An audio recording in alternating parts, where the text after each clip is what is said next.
Here is a Bally Flash Gordon pinball machine, and this is at Retro Electronics, and we're working on repairing the machine right now.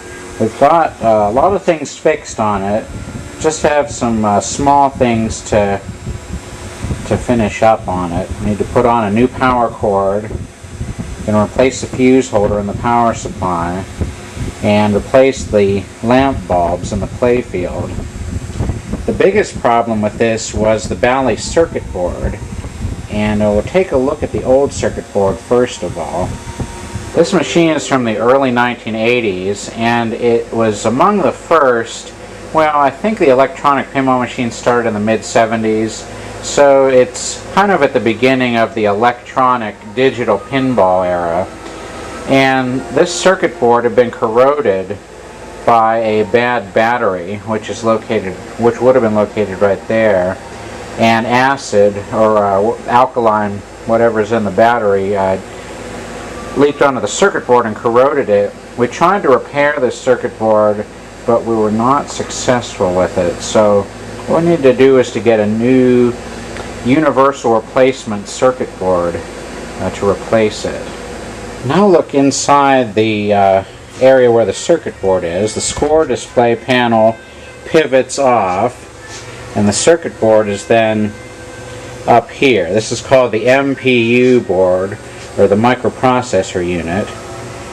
This circuit board is called the Ultimate MPU board.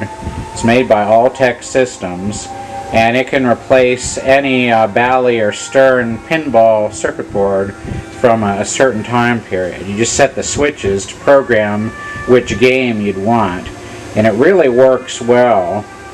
It has special features like overvoltage protection, and you can set up the features you'd like for each game.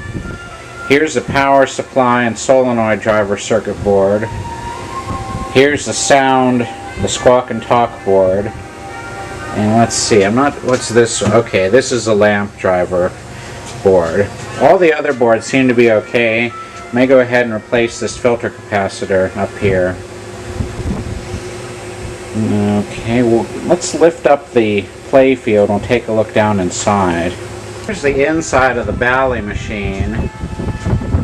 Here's a switch that we need to work on.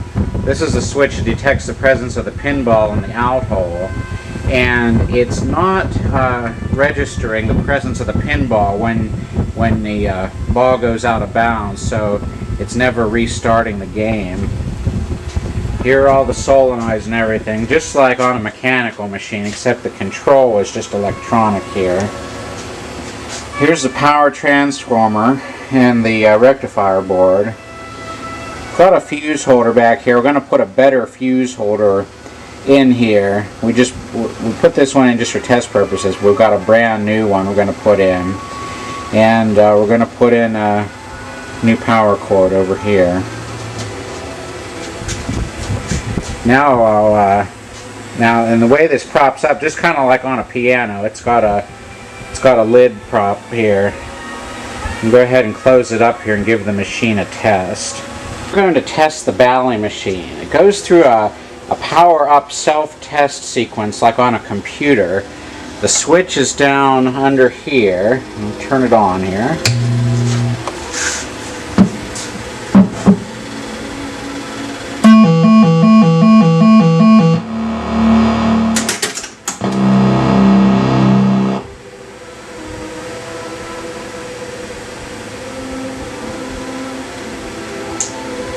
Okay, it's got the scores. It's going to display the scores, so it's now ready to start the game.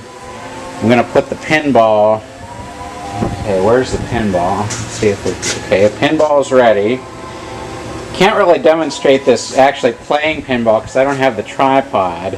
May be able to set it up back there so you can see it actually in play. Let's see if we've got some credits here. We'll press the start button.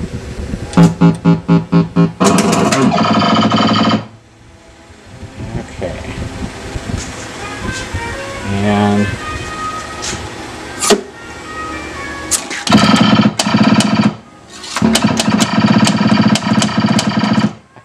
yeah, I really can't can't work the flippers with one hand, but you see what's happening when the pinball goes into the out hole. It's not registering the presence of it. If I manually trip the switch, it'll continue the game, and that's just something we need to fix. So this is still kind of a work in progress. We'll give you an update once we get a few of these little problems fixed.